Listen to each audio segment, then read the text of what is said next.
Cette rencontre marque mon retour définitif au Sénégal après un séjour professionnel à l'étranger, plus récemment comme directeur général adjoint des douanes du Bénin.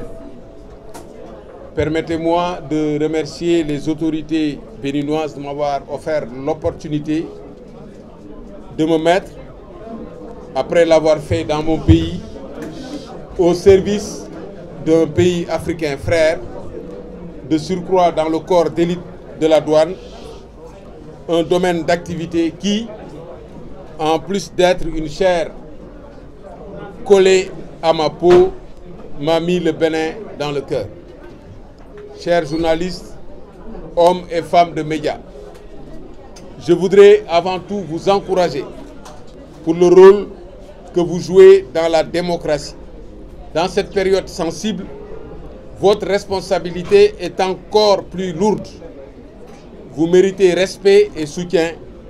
Vous devez veiller à votre indépendance avec courage et intégrité. Dans cette direction, vous nous trouverez toujours à vos côtés. Je suis de retour au Sénégal, que je n'ai jamais quitté. On ne quitte pas son cœur. Je suis revenu pour me consacrer en plein temps au parachèvement de l'entreprise de conquête du pouvoir dans laquelle je me suis engagé avec foi et détermination. Comme vous le savez, nous empruntons la dernière ligne droite vers l'élection présidentielle du 25 février 2024 avec le sentiment d'avoir accompli des pas importants avec le Parti de la Construction et de la Solidarité, PCS Djengou Tabakh, sous la conduite de son secrétaire général, M. Mor Ndiaye.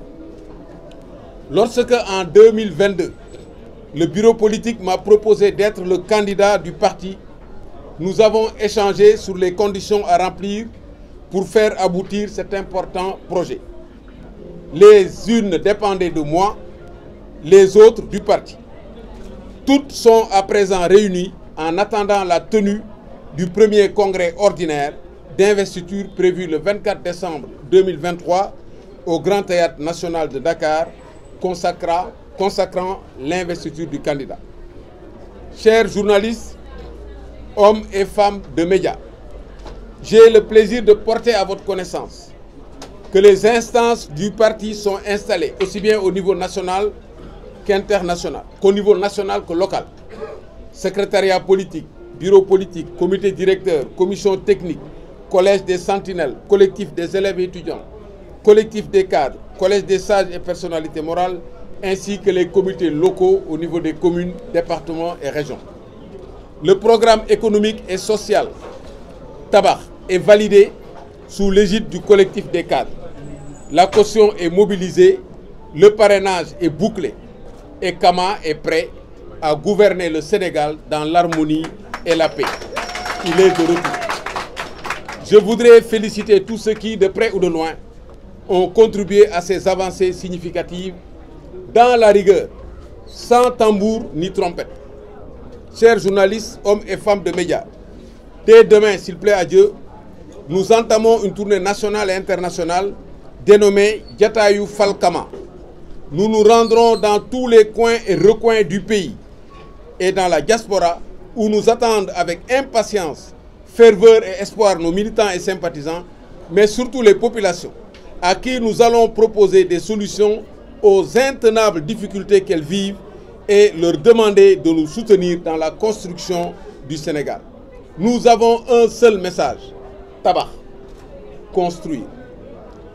Aujourd'hui, je reviens au Sénégal, au moment où l'inquiétude a atteint son comble à cause de 5 grands maux qui gangrènent notre pays.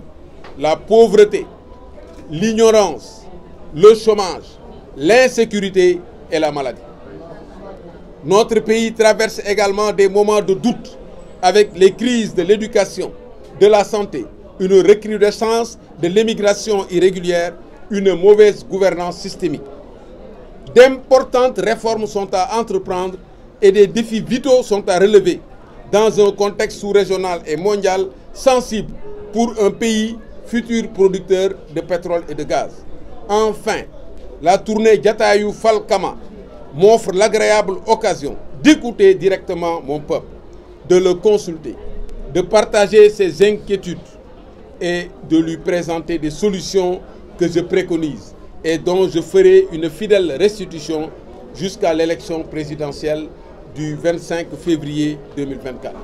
Chers journalistes, hommes et femmes de médias, je vous invite à nous accompagner dans cette mission. Je reste à votre aimable disposition pour répondre à votre question. Je vous remercie.